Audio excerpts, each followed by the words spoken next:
Père céleste, s'il y a bien une chose qui est digne d'être annoncée, prier, prêcher, discuter puis chanter, c'est l'incroyable, inimaginable amour de Dieu pour ses enfants manifestés dans le Christ Jésus. Un amour plus profond qu'on peut sonder, plus élevé qu'on peut comprendre, au point que ton serviteur Paul, qui avait même eu des révélations spéciales, priait pour qu'on puisse comprendre combien grande, large, haute et profonde est l'amour de Dieu pour nous en Jésus-Christ. Seigneur, c'est incroyable que tu sois un Dieu infiniment aimable, joyeux, pur, bon, merveilleux, succulent, puis que nous, dans notre péché, on ne trouve pas en toi le nécessaire pour t'aimer. C'est la preuve de notre folie, Seigneur, c'est la preuve de notre cœur mauvais. Ta personne seule est une motivation éternellement suffisante, Seigneur, pour susciter l'amour et la passion dans tes créatures. C'est pour ça qu'on veut te remercier pour la régénération, dans laquelle tu nous donnes un nouveau cœur, dans lequel tu fais pousser la joie, la bonté, mais aussi l'amour. L'amour pour ton nom, Seigneur. L'amour pour ton Fils, puis l'amour pour ton peuple. Aide-moi aujourd'hui, physiquement avec ma gorge, mais aide-nous surtout spirituellement. À voir quelle grâce que c'est de pouvoir t'aimer, puis de grandir dans cet amour-là, Seigneur. Amen. On va lire une fois de plus le passage d'aujourd'hui, en fait des derniers messages.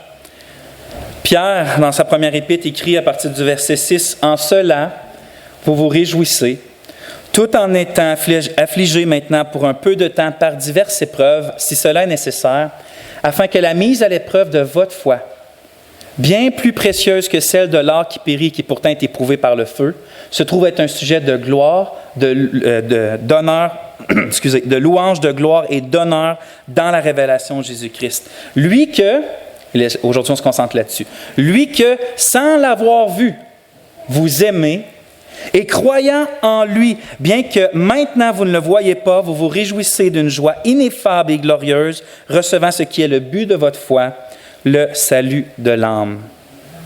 Comme vous vous doutez, on continue aujourd'hui l'exposition de la première lettre de Pierre. Puis depuis quelques messages, en fait, on est vraiment dans les versets 6, 7, 8 et 9. Je pense que on a fait le verset 6, 7. On a fait 3 messages à date là-dessus. Je pense que c'est le 4e dans juste ce bloc-là. Puis aujourd'hui, par exemple, on va se concentrer vraiment sur seulement le début du verset 8. Aujourd'hui, on va se concentrer sur lui que, sans l'avoir vu, vous aimez. C'est tout ce qu'on va voir aujourd'hui.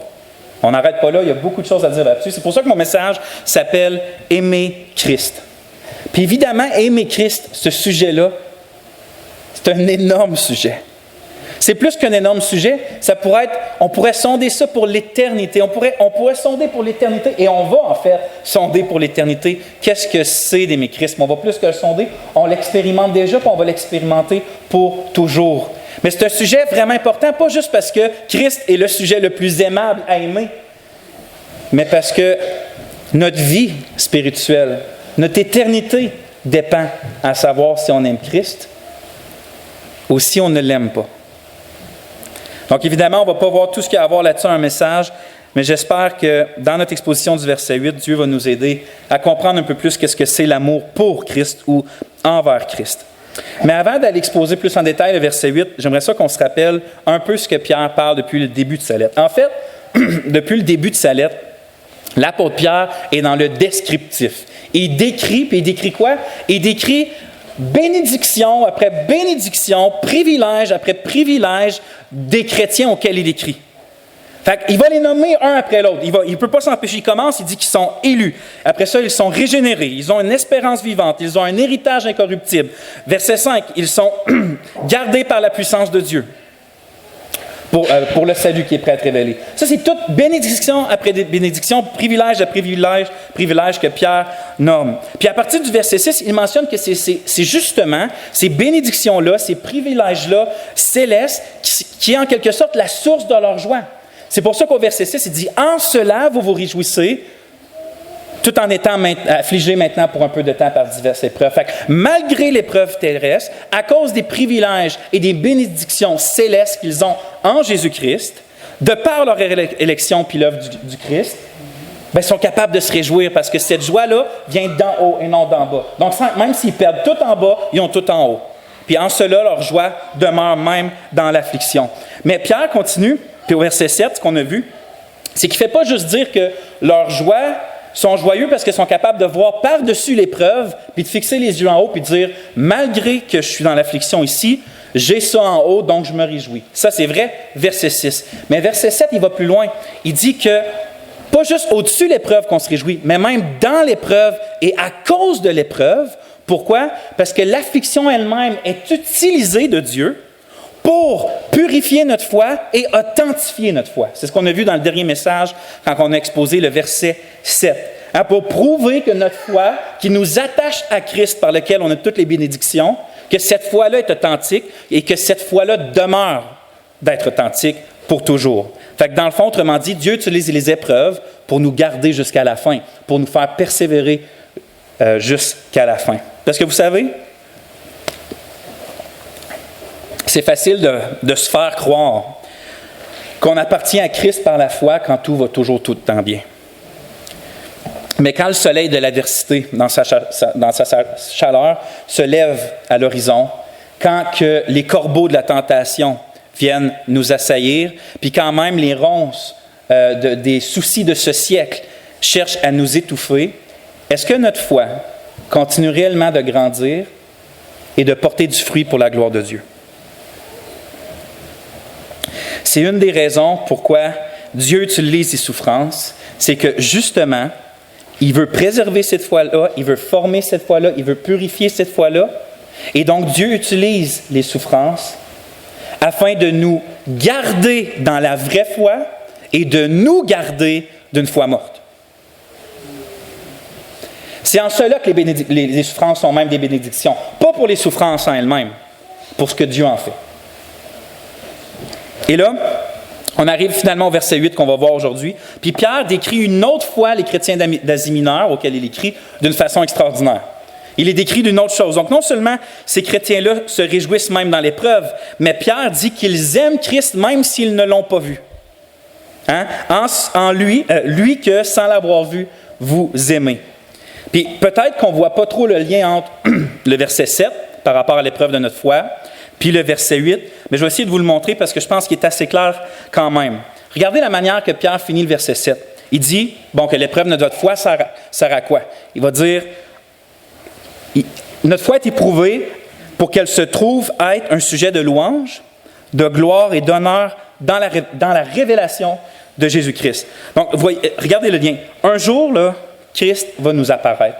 Un jour, Christ va être révélé, c'est-à-dire qu'il va se manifester en chair et en os de nouveau dans ce monde pour venir chercher les siens et juger le monde qui l'a haï. Mais donc, à ce moment-là, on va réellement le voir face à face. On ne l'a jamais vu, mais on va le voir à ce moment-là face à face. C'est pour ça qu'il dit que notre foi est éprouvée afin qu'au jour où Christ revient, au jour où Christ est révélé, notre foi, on va pas avoir honte d'avoir abandonné Christ. Le jour de Christ, pour nous, le jour de son retour, ne va pas être un jour de ténèbres dans lequel on va avoir honte, mais ça va être un jour de lumière dans lequel Christ, qui va avoir tenu notre foi, va arriver et il va nous dire « bon et fidèle serviteur ».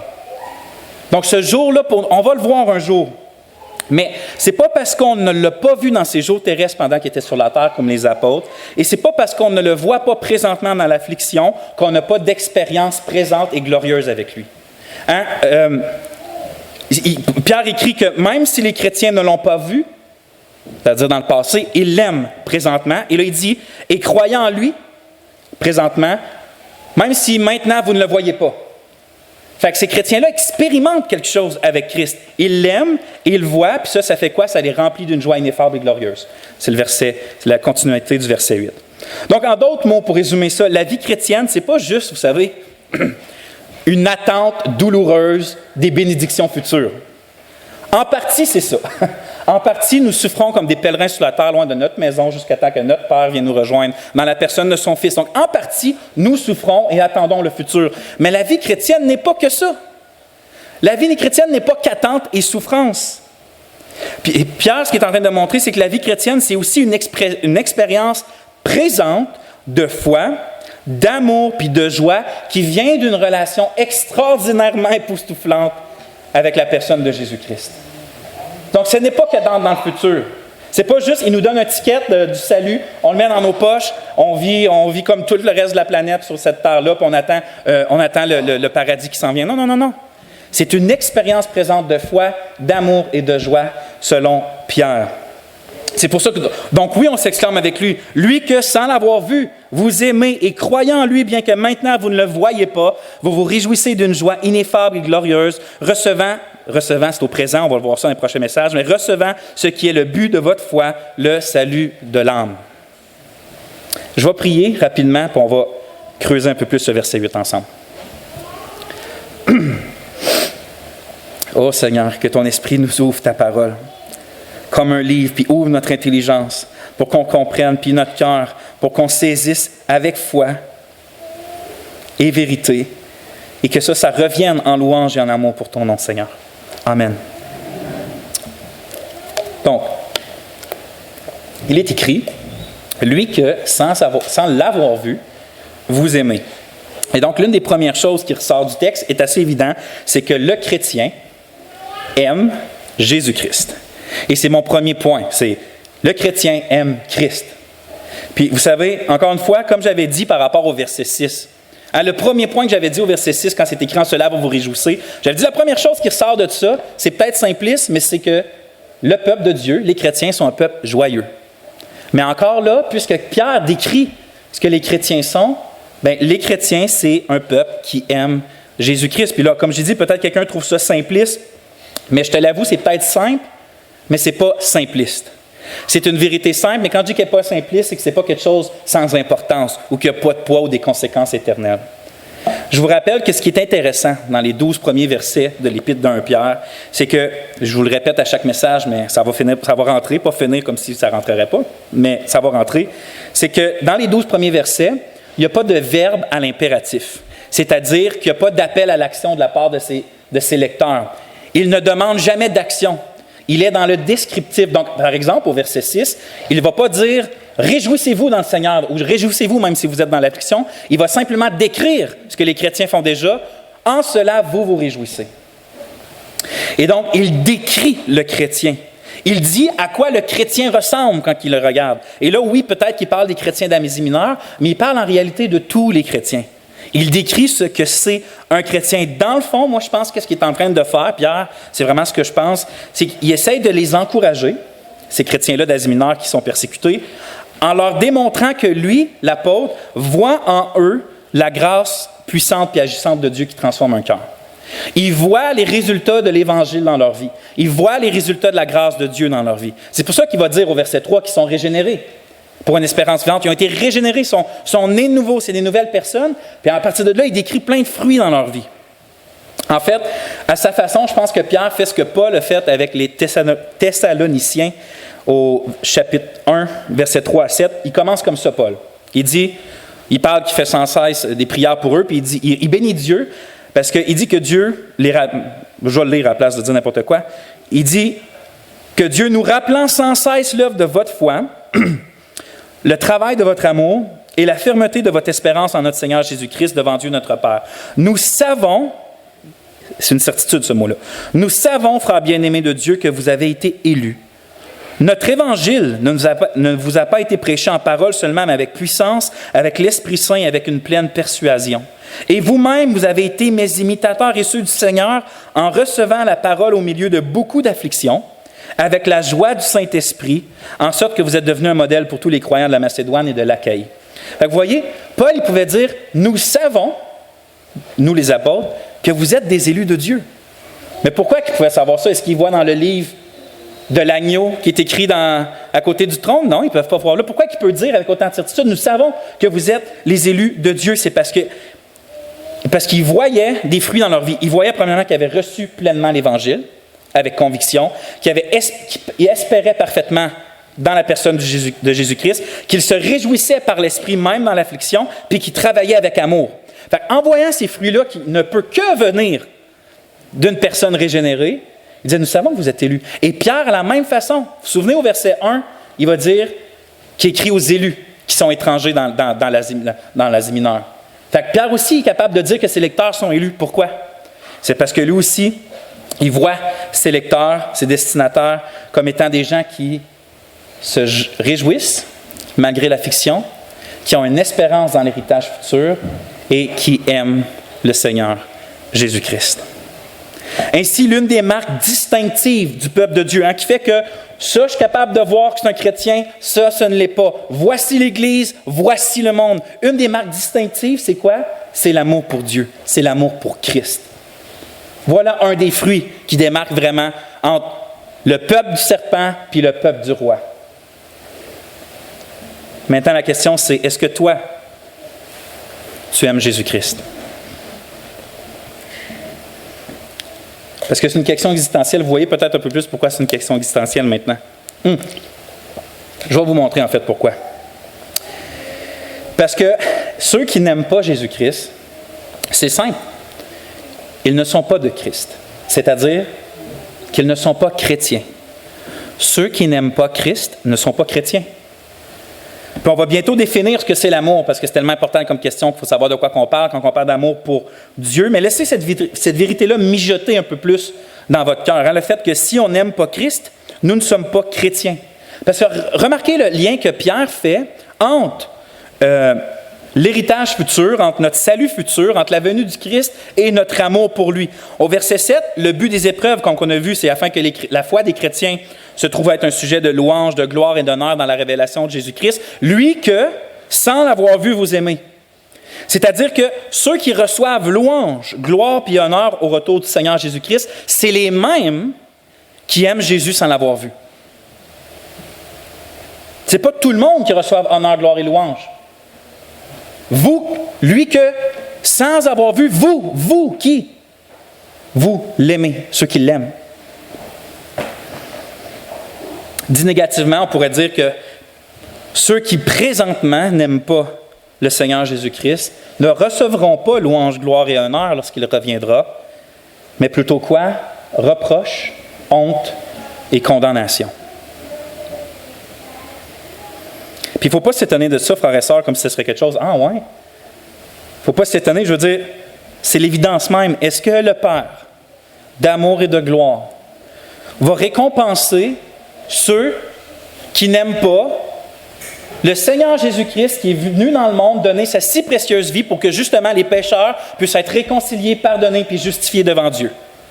Est-ce que Dieu va récompenser ces gens-là qui ont méprisé son Fils? Pensons pas que mépriser le Christ, c'est simplement de l'avoir crucifié sur la croix, lui avoir craché dessus, dire des mauvaises choses sur lui. Non, non. L'indifférence face à Christ est un aussi grand péché. Parce que l'indifférence, c'est de dire que ce n'est pas important, que ça ne mérite pas mon attention ou que je m'arrête pour penser à Christ ou pour aimer Christ. Dieu dit qu'en Jésus-Christ, c'est toute son affection. Donc, qu'est-ce qu'on peut s'attendre? Que ceux qui rejettent celui en qui Dieu a mis toute son affection, qu'est-ce que Dieu va faire avec eux? Ou on va changer ça de bord. Est-ce que ceux qui n'aiment pas présentement Jésus-Christ, pourquoi voudraient-ils aller au paradis, qui est justement dans le royaume de Dieu futur? Qu'est-ce qui éclaire toute chose? C'est la gloire de l'agneau. Ça veut dire que c'est la beauté, la magnificence, la gloire de Jésus-Christ qui éclaire toute chose. Toute chose va représenter Jésus pleinement. Ceux qui n'aiment pas présentement Jésus-Christ, ils ne veulent pas plus aller au paradis. Ils veulent aller dans un paradis qui s'imaginent eux autres mêmes. Mais le paradis, c'est écrit quelque chose sur tous les murs. C'est Christ, Christ, Christ, Christ. Puis partout où on regarde, toutes les personnes qu'on va voir, tous les anges qu'on va voir, ça va être Christ, Christ, Christ. Donc ceux qui n'en veulent pas présentement, ceux qui ne trouvent pas beau Christ, ceux qui ne trouvent pas magnifique puis digne de toute notre adoration, ils n'ont rien à faire. Ils ne veulent pas eux-mêmes être au paradis. En fait, l'endroit qui leur est réservé, c'est un feu éternel en compagnie de ceux qui n'aiment pas Christ. Les anges qui n'ont pas aimé Christ et les hommes qui n'ont pas aimé Christ. L'éternité, le paradis, c'est d'être avec Dieu, c'est d'être avec Dieu en compagnie de ceux qui aiment Dieu. Puis l'enfer, c'est d'être en compagnie de ceux qui n'aiment pas Dieu et de nous-mêmes pas aimer Dieu. C'est clair dans la Bible que la couronne de vie puis le royaume de Dieu ne sont promis qu'à ceux qui aiment Jésus-Christ. Regardez Jacques ce qu'il dit, je vais vous lire 2 versets. Jacques 1,12 dit « Heureux l'homme qui supporte patiemment la tentation », ça ressemble beaucoup à notre passage. « Heureux l'homme qui supporte patiemment la tentation, car après avoir été éprouvé, il recevra la couronne de vie que le Seigneur a promis à ceux, à qui? À ceux qui l'aiment. » La construction, ce n'est pas ceux que Dieu aime. Certes, ça aussi, c'est exprimé partout dans la Bible. Mais là, ce qui est écrit, c'est à ceux qui aiment Dieu. Donc, la couronne de vie est promise à ceux qui aiment Dieu. Puis encore, quelques versets plus loin, on lit dans Jacques 2,5, « Écoutez, mes frères bien-aimés, Dieu n'a-t-il pas choisi les pauvres aux yeux du monde pour qu'ils soient riches en la foi et héritiers du royaume qu'il a promis à ceux qui l'aiment? » Encore une fois. L'apôtre Paul va même plus loin que ça. Il va prononcer une malédiction sur tous ceux qui n'aiment pas le Seigneur. C'est peut-être un verset qu'on ne lit pas souvent ou qu'on ne retient pas, mais en 1 Corinthiens 16, 22, l'apôtre du Seigneur dit « Si quelqu'un n'aime pas le Seigneur, qu'il soit anathème. » Littéralement, anathème, c'est d'appeler la malédiction, c'est de vouer quelqu'un au malheur, à la destruction. Est-ce que vous comprenez pourquoi tantôt j'ai dit que l'amour pour Christ, c'est un sujet profond puis essentiel? Est-ce que tu aimes le Seigneur? Si la réponse c'est oui, le royaume est à toi, la couronne de vie est à toi, les délices auprès du Père pour toujours est à toi. Si la réponse c'est non, c'est dans les noirceurs de la honte et dans les souffrances de l'âme et physique pour toujours. C'est ça la question, c'est aussi pesant que ça. La question, est-ce que tu aimes Jésus-Christ? Maintenant, probablement qu'il y a certaines personnes qui sont en train de se dire quelque chose comme « Je pensais que le salut, c'était par la foi et non par les œuvres. » J'ai lu ça quelque part dans la Bible, mais c'était vrai, tu as parfaitement raison. C'est partout dans les Écritures où que celui croit au Seigneur Jésus va dire « Paul, je crois au Gaulier, crois au Seigneur Jésus et tu seras sauvé, toi et toute ta famille. » Donc, la foi est vraiment, nous sommes sauvés par la grâce, par le moyen de la foi. C'est vrai, ça. Sauf que le Seigneur lui-même et ses apôtres se sont mis constamment en peine de rappeler que la vraie foi, celle qui justifie, celle par laquelle nous sommes pardonnés, celle par laquelle nous sommes unis au Christ, porte toujours du fruit. La vraie foi porte toujours du fruit. C'est pour ça que le Seigneur Jésus peut dire des choses comme, en Jean 3,36, « Celui qui met sa foi dans le Fils a la vie éternelle. » Donc, on voit que c'est clairement par la foi. Mais regardez tout de suite après. « Celui qui refuse d'obéir au Fils ne verra pas la vie, mais la colère de Dieu demeure sur lui. » Donc, celui qui a la foi est sauvé à la vie éternelle, mais celui qui n'obéit pas, pourquoi il n'a pas dit « celui qui ne croit pas » ? Pourquoi il dit « n'obéit pas » ? Ça montre que la désobéissance, c'est un signe de ne pas avoir la foi. On inverse ça.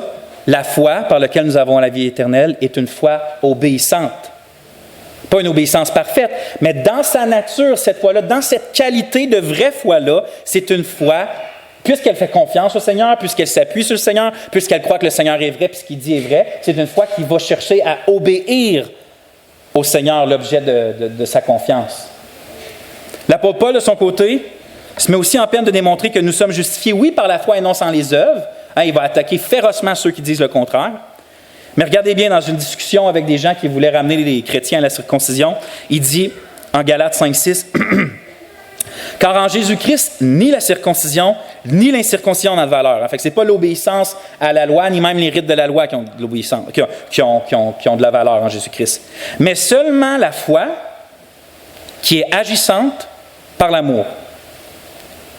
Donc, nous sommes sauvés seulement par la foi qui est écrit, mais il dit par la foi comment? La foi qui est agissante par l'amour, c'est-à-dire une foi qui s'exprime puis qui se manifeste par l'amour envers Dieu puis par l'amour envers le prochain. C'est pour ça que Jean, même dans sa première épître, peut dire que celui qui dit qu'il aime Dieu mais qui n'aime pas son frère est un menteur puis il n'est pas dans la vérité.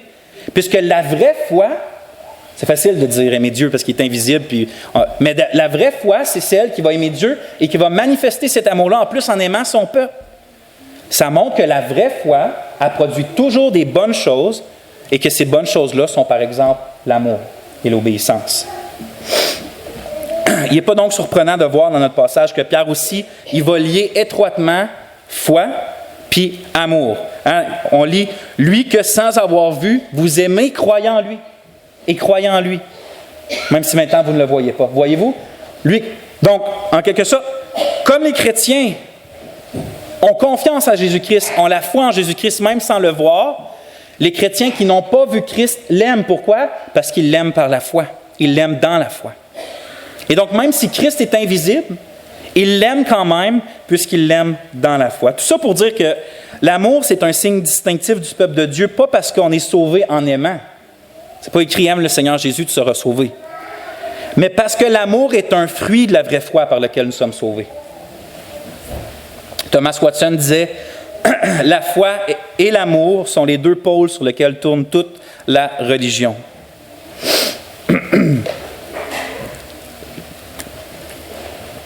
Maintenant, avant de parler de c'est quoi réellement l'amour pour Christ, j'aimerais vous faire remarquer quelque chose d'extrêmement important dans notre texte. C'est que Pierre ne décrit pas les chrétiens comme des personnes qui aiment Dieu, mais Pierre décrit les chrétiens comme des personnes qui aiment Christ. C'est écrit « Lui que, sans l'avoir vu, vous aimez ». Puis les mots « lui que » fait référence au verset d'avant, quand ça dit la révélation de Jésus-Christ, « lui que ». Fait que le « lui que », c'est vraiment Jésus-Christ. Mais comprenez-moi bien, je ne suis pas en train de dire qu'on voit un chrétien, c'est quoi la vraie preuve que quelqu'un est chrétien? C'est qu'il n'est pas obligé d'aimer Dieu. Ça, c'est facultatif, mais il aime vraiment Jésus-Christ. C'est pas ça que je suis en train de dire. Ce que je veux vous faire remarquer, c'est que Pierre connaît ceux qui sont les élus du verset 1, ceux qui sont les sanctifiés du verset 2, les régénérés du verset 3, les héritiers du verset 4, les gardés du verset 5, les honorés du verset 7, puis les croyants du verset 8 et les sauvés du verset 9. Il connaît qui sont ces gens-là parce que ce sont ceux qui aiment et croient spécifiquement la personne du Seigneur Jésus-Christ. Autrement dit, notre état ou notre relation vis-à-vis de Dieu est définie par notre état ou notre relation vis-à-vis de Jésus-Christ. Tout le temps. Ceux qui sont sauvés ne sont pas ceux qui croient en une espèce de Dieu vague, qu'on ne connaît pas, défini de façon bizarre, ou l'univers. C'est pas comme ça qu'on est sauvés. C'est ceux qui croient Dieu, mais spécifiquement dans la personne de Jésus-Christ. C'est pour ça que le Seigneur Jésus peut dire « Croyez en Dieu, croyez en moi ». Jean 14, 1. Jésus, c'est le Fils de Dieu, puis de ne pas croire lui, c'est ne pas croire Dieu, parce que c'est la manifestation ultime de Dieu. C'est aussi pour ça qu'on sait qu'on aime Dieu seulement si nous aimons Christ. En Jean 8, 42, Jésus reprend les leaders juifs en disant « Si Dieu était votre Père, vous m'aimeriez, car c'est de Dieu que je suis sorti et que je viens. » Donc, si vraiment vous seriez le peuple de Dieu et que Dieu était votre Père, vous m'aimeriez. Par là, votre amour pour Dieu, si elle est véritable, se voirait dans l'amour pour moi. Puisque Jésus, c'est la révélation ultime, puis comme dit Hébreux 1, 2, que c'est le resplendissement de la gloire de Dieu. Hein? C'est le resplendissement de la personne de Dieu. Puis Paul va dire qu'en lui habite toute la plénitude de la divinité. Puisque Jésus est cette personne-là, c'est évident que de l'aimer lui, c'est d'aimer Dieu, parce que c'est lui Dieu incarné. C'est pour ça que le christianisme, c'est la seule et unique vraie religion. C'est le seul culte valable à Dieu. Parce que toutes les autres religions, puis toutes les autres spiritualités prétendent croire Dieu, mais ils ne croient pas Jésus-Christ. Donc c'est une prétention. Toutes les autres religions puis les spiritualités prétendent aimer Dieu, mais ils n'aiment pas son Fils Jésus-Christ. Ils prétendent servir Dieu, mais ils ne servent pas son Fils Jésus-Christ. Donc on voit par là que ce n'est qu'imagination vaine et prétention de leur part d'aimer Dieu. Ils ont beau l'appeler Allah, ils ont beau l'appeler Bouddha, ils ont beau l'appeler comme qu'ils veulent, univers, nirvana. C'est une prétention de leur part parce que le touchstone, la pierre d'assise, en tout cas, où qu'on vérifie si notre amour, notre foi, puis notre service pour Dieu est vraiment envers Dieu, c'est par rapport à notre relation à son Fils. Uniquement par rapport à la relation à son Fils. Parce que Dieu a définitivement révélé sa personne, puis il l'a révélé dans le Fils, dans le Christ Jésus. Puis tous ceux-là qui ont les fausses spiritualités puis des fausses religions, ils prétendent connaître Dieu, puis ils prétendent le servir, mais sont comme les Juifs qui prétendent servir Dieu, mais qui crucifient le Fils de Dieu. Donc l'apôtre Paul a bien raison lorsqu'il dit « Si quelqu'un n'aime pas le Seigneur en parlant du Seigneur Jésus, qu'il soit anathème. » Mais vous, précieux enfants de Dieu, vous croyez et vous aimez réellement le Seigneur Dieu. Pourquoi? Parce que vous croyez et vous aimez le Seigneur Jésus-Christ.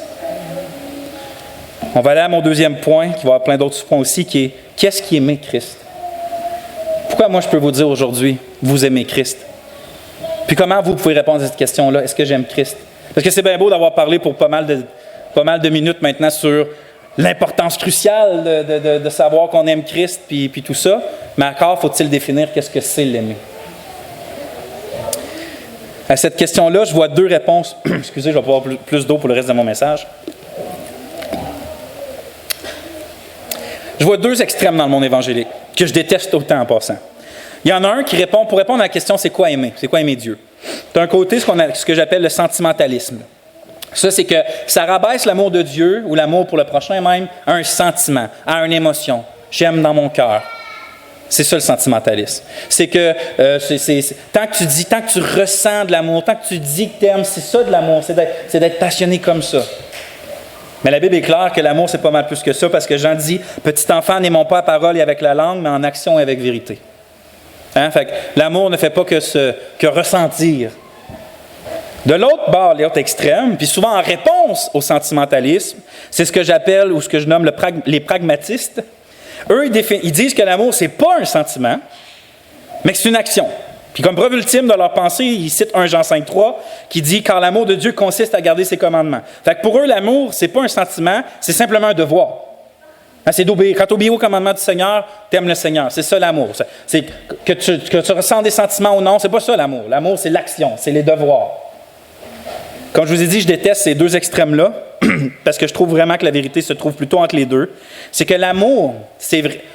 Pour les pragmatistes, c'est vrai, je vais leur donner raison sur une chose, c'est que c'est vrai que l'amour, c'est plus qu'un sentiment. C'est plus que ça. Eux disent que c'est pas un sentiment, moi je dis que c'est plus que ça. Mais contrairement au sentiment, contrairement à ce que les pragmatistes disent, moi je vais dire aussi que l'amour, c'est pas moins qu'un sentiment. C'est plus, mais c'est pas moins. C'est pas l'absence de sentiment, puis on va voir.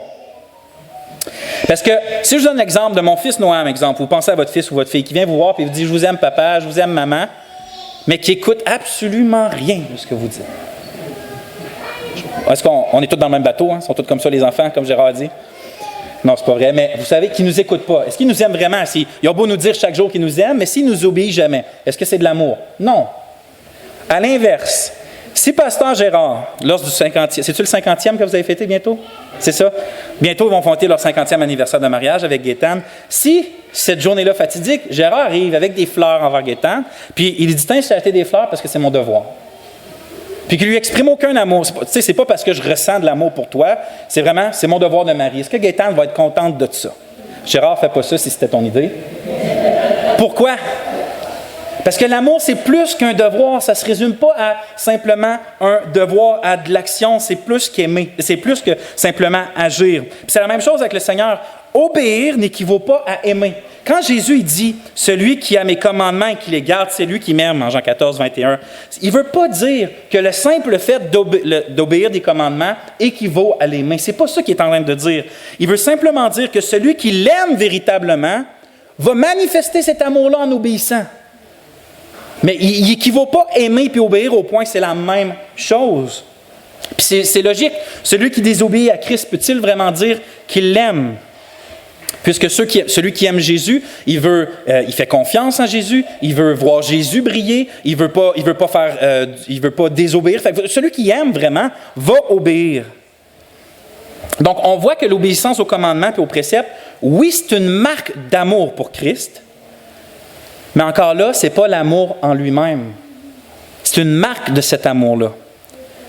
Combien de fois que Dieu a repris son peuple d'avoir une obéissance purement extérieure? Hein? En Matthieu 15, 8, qui va citer Ésaïe, « Ce peuple m'honore des lèvres, mais son cœur est éloigné de moi. » Donc, c'est quoi l'amour pour Christ? Quand David s'exclame en Psaume 18, 2, il dit « Je t'aime, ô Éternel », est-ce que dans le fond, la seule chose qu'il veut dire, c'est « Je t'obéis, ô Éternel », ou il veut exprimer d'autres choses que simplement ça? Pour faire simple, je pense que dans la Bible, quand on parle de l'amour pour Dieu, ou même l'amour en fait pour n'importe quoi, même les mauvaises choses, quand on parle d'amour, on parle vraiment de ce qui est précieux pour nous. Puis retenez-moi là, précieux. C'est les sentiments qui nous habitent lorsqu'on considère que quelque chose est comme notre trésor.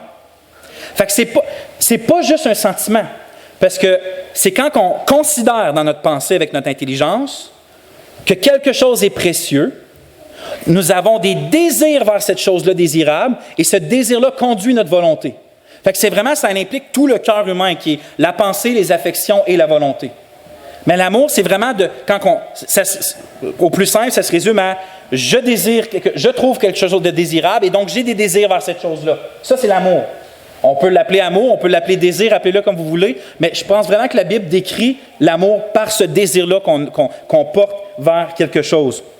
Donc, comme j'ai dit, ce n'est pas simplement un sentiment, c'est aussi une pensée. Nous considérons quelque chose comme un objet désirable et donc nous le désirons. Puis écoutez bien, je vais juste vous citer quelques versets. Dans Ésaïe 43:4, c'est Dieu qui décrit son amour envers son peuple élu.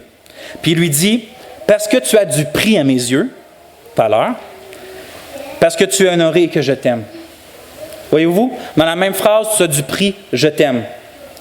Puis le Père, on sait, je l'ai dit tantôt, qu'est-ce qu'il a dit à propos du Seigneur Jésus-Christ lors de son baptême, puis ailleurs aussi lors de la transfiguration. Il lui a fait ce témoignage-là qui dit, « Voici mon Fils bien-aimé, amour, en qui j'ai mis toute mon affection. » Donc on parle d'amour, d'affection. Puis dans 1 Pierre 2, 4, 5, Jésus est aussi décrit comme une pierre précieuse auprès de Dieu. Fait qu'il est précieux pour Dieu, Dieu l'aime, c'est son bien-aimé. C'est pour ça que je dis que l'amour consiste donc au désir qu'on porte vers quelque chose qui a du prix à nos yeux. Plus que quelque chose a de la valeur pour nous, plus nous l'aimons. Comme Jésus l'a enseigné, car là où est ton trésor, là aussi sera ton cœur. Donc, quand que Pierre il dit, dans notre passage de 1 Pierre 1,8, il décrit les chrétiens comme ceux qui, lui que sans l'avoir vu, vous aimez. Ce qu'il veut dire, je pense, c'est que ses lecteurs considéraient et désiraient Jésus-Christ comme le trésor le plus précieux. C'est ce qu'il veut dire par lui, vous l'aimez. Ils considéraient Jésus-Christ et désiraient désirer Jésus-Christ comme leur trésor le plus précieux. Pour eux, Jésus, c'était la perle de grand prix puis le trésor caché dans un champ qu'un homme est prêt à tout se débarrasser pour aller chercher. Voilà pourquoi l'apôtre pouvait leur rendre témoignage qu'ils aimaient le Christ, parce que même dans l'affliction puis les difficultés, même dans la persécution puis les insultes, ces chrétiens-là n'auraient échangé Christ pour rien au monde. Dans le fond, il était comme Moïse, l'auteur de l'Épître aux Hébreux va lui rendre ce témoignage-là. Moïse qui préféra être maltraité avec le peuple de Dieu que d'avoir pour un temps la jouissance du péché. Il regarda l'opprobre du Christ comme une richesse plus grande que les trésors de l'Égypte. Hébreux 11, 25. Donc, comme l'écrit mon cher Watson, en parlant de Christ, l'aimer de tout son cœur, c'est lui donner la priorité dans notre amour, désirer lui laisser la crème de nos affections, l'aimer non seulement de façon appréciative, mais de façon intensive, autant que nous le pouvons. Il est tellement important de savoir si nous aimons réellement le Christ parce que cela témoigne de notre état spirituel, à savoir si nous avons un cœur nouveau de chair, comme va dire Ézéchiel, ou un cœur encore de pierre. Posons-nous donc la question à soi-même encore une fois. Est-ce que j'aime Christ? Puis Watson, il parle un peu de ce sujet-là dans un de ses livres, puis je vais vous le citer pour une dernière fois aujourd'hui. Regardez comment il parle. L'âme pieuse, il parle du chrétien, aime Dieu. C'est pourquoi elle a soif de lui. Plus elle a de Dieu, plus elle le désire encore. L'âme aime Dieu, c'est pourquoi elle se réjouit de penser à son retour. Elle l'aime, c'est pourquoi elle désire ardemment être avec lui. Mettons notre piété à l'épreuve par cette pierre de touche. Aimons-nous Dieu? Est-il notre trésor et notre centre? Pouvons-nous, avec David, appeler Dieu notre joie? Oui, notre joie extrême. Prenons-nous plaisir à nous approcher de lui et à nous présenter devant lui en chantant? L'aimons-nous pour sa beauté plus que pour ses bijoux? Par ses bijoux, il veut dire ce que Dieu nous donne. Vous savez, frères et sœurs, on n'est pas parfait. Mais est-ce que Jésus, Christ, dans notre imperfection, est quand même notre ultime trésor? La chose la plus précieuse qu'on possède ici sur terre et pour toujours. Je ne prends plaisir qu'en toi et sur la terre. Le chant dit, le psaume 73 dit, dans les cieux, je n'ai personne d'autre que toi et sur la terre, je ne prends plaisir qu'en toi. Jésus a dit, nul ne peut servir deux maîtres. Car où il haïra l'un, il aimera l'autre. Où il s'attachera à l'un, il méprisera l'autre. Vous ne pouvez servir Dieu et Mammon. Si tu dois choisir entre Christ et ta réputation, qu'est-ce que tu vas choisir? Si tu dois choisir entre Christ et l'argent, qu'est-ce que tu vas choisir? Si tu dois choisir entre Christ et une relation quelconque, qu'est-ce que tu vas choisir? Si tu dois choisir entre Christ et la santé, qu'est-ce que tu vas choisir? Et finalement, si tu dois choisir entre Christ et ta vie, qu'est-ce que tu vas choisir? Ceux qui ont été régénérés par la puissance de l'Esprit de Dieu ont pour plus grand trésor le Seigneur Jésus-Christ. C'est pourquoi c'est toujours Jésus qu'ils vont choisir. Ça ne veut pas dire que ça va être facile, ça ne veut pas dire qu'ils ne vont pas avoir des up and down, ça ne veut pas dire des fois qu'ils vont reculer puis réavancer, mais au bout de la ligne, ceux qui sont régénérés, dans lequel l'Esprit de Dieu met lui-même de l'amour pour Dieu, pour Christ, ces gens-là, au bout de la ligne, vont toujours choisir Christ, coûte que coûte. Maintenant, en terminant, je veux spécifier que la vérité selon laquelle les vrais chrétiens aiment sincèrement Jésus-Christ ne veut pas dire que nous l'aimons parfaitement. Hein? De l'aimer sincèrement ne veut pas dire de l'aimer parfaitement. Parce que l'un des dénominateurs communs que j'ai vu dans ma vie, dans tous les chrétiens que j'ai rencontrés, les vrais chrétiens, j'ai vu de l'amour pour Christ, toujours. Mais j'ai aussi vu une profonde tristesse qu'ils n'aimaient pas mieux et plus Christ. J'ai vu ça dans tous les chrétiens sincères. D'aimer, mais en même temps se lamenter de ne pas aimer assez ou d'aimer mal. Je répète donc qu'aimer sincèrement le Christ ne signifie pas de l'aimer parfaitement. On n'est pas encore au moment où on va être pleinement libéré de notre chair. On n'est pas encore à ce moment-là où on va être libéré de notre faiblesse. Voilà pourquoi nous péchons encore dans nos affections envers le Christ Jésus. L'apôtre Pierre lui-même, c'est lui qu'on lit, c'est lui qu'on expose dans son épître, mais lui-même a renié, après avoir renié 3 fois le Christ, de renaître 3 fois. Il a renié 3 fois de connaître le Christ. Il a même appelé une malédiction sur sa propre tête si il est en train de mentir en disant qu'il ne connaissait pas Christ. Ce même Pierre-là, après la résurrection du Seigneur, est capable de répondre au Seigneur qui lui demande « M'aimes-tu? » Puis 3 fois, il va lui dire qu'il l'aime, puis même en terminant, il va dire en Jean 21, 17, « Seigneur, tu sais toutes choses, tu sais que je t'aime. » La chute de Pierre n'était pas un indicateur qu'il n'avait pas d'amour sincère pour Jésus. C'était simplement un indicateur qu'il avait encore une trop grande faiblesse qui habitait en lui, comme qui habite dans chacun de nous. C'est pourquoi, frères et sœurs, il ne faut pas hésiter. Comme bien trop souvent que j'ai fait. Excusez. Il ne faut pas hésiter, frères et sœurs, moi j'ai fait ça souvent, à dire à Jésus, notre Seigneur, qu'on l'aime. Même malgré nos fautes. Tant de personnes s'illusionnent elles-mêmes, qui croient pour eux-mêmes, qui aiment Jésus alors qu'ils ne l'aiment pas ou qui aiment simplement les choses que Jésus peut leur donner sur la terre. Il y a tant de personnes qui se font en croire qui aiment Jésus. Mais de l'autre côté, il y a tant de vrais chrétiens qui aiment réellement et sincèrement Jésus, mais qui doutent de l'amour que l'Esprit met en eux simplement à cause de leurs fautes ou de leurs fautes répétitives. Combien de fois j'ai dit au Seigneur moi-même, si je t'aimerais réellement, Seigneur, pourquoi je continue à faire ça? Pourquoi je ne maîtrise pas ci, que je ne mets pas à mort ça, que je ne prie pas plus, que je ne fais pas ci? Si je t'aimerais vraiment, au point de même moi, est-ce que je t'aime vraiment? Mais la présence de notre faiblesse ne veut pas dire l'absence d'affection pour Jésus, comme j'ai dit. Réalisons que d'aimer Jésus consiste aussi à l'aimer en tant que sauveur. De l'aimer en tant que sauveur. Aimer Jésus, c'est donc aussi de le considérer comme le seul et plus précieux moyen de pardon et de rédemption. D'aimer Jésus consiste à aimer justement le fait qu'il pardonne qu'on ne l'aime pas assez. La raison, aimer Jésus, c'est de constamment aller à lui pour être restauré après avoir péché. Ne fermons donc pas les yeux sur l'œuvre de Dieu dans nos cœurs et ne prenons pas nos faiblesses pour un manque de sincérité. En terminant, on va bientôt chanter un chant que, comme je vous ai dit, si je suis sincère avec vous, j'ai tout le temps eu de la difficulté à chanter. La raison, c'est que ce chant-là parle de notre amour pour Dieu. Chanter l'amour de Dieu pour moi, là, je ferai ça pour l'éternité. C'est facile, je ne doute jamais de ça. Il l'a prouvé dans la personne de son Fils. On ne peut pas douter de l'amour de Dieu pour nous. Mais de ma qualité d'amour pour lui, ça, j'en doute souvent. J'en doute très souvent, puis je pense que j'en doute avec raison, en voulant dire, je reconnais que je n'ai pas l'amour que je devrais avoir. En tout cas, je n'ai pas l'amour que le Seigneur Jésus-Christ avait pour son Père. Mais je réalise que ça, c'est de mépriser en quelque sorte l'œuvre de l'Esprit en moi parce que, certes, je n'aime pas le Seigneur parfaitement, mais l'Esprit a réellement changé mon cœur au point que j'aime Jésus, imparfaitement, mais j'aime Jésus. Et vous aimez Jésus, frères et sœurs.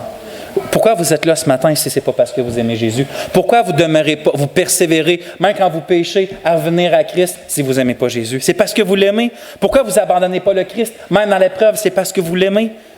Oui, vous l'aimez parfaitement. Oui, Satan peut arriver devant Dieu et dire, regarde comment il ne t'aime pas assez. Oui, mais il n'est pas sauvé parce qu'il m'aime assez ou pas assez. Il est sauvé parce que Christ m'a aimé assez à leur place. Maintenant, va-t'en. Puis laisse-moi travailler dans leur cœur.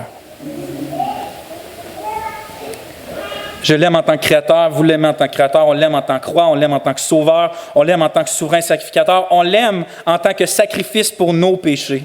Puis lorsque notre amour semble diminuer, on continue de l'aimer justement parce qu'il nous garde puis qu'il va continuer devant nous au point que cet amour-là va revenir, va se réallumer. Il ne va pas permettre que notre amour pour lui, comme notre foi, s'éteigne. Puis vous l'aimez, comme j'ai dit aussi de la même manière.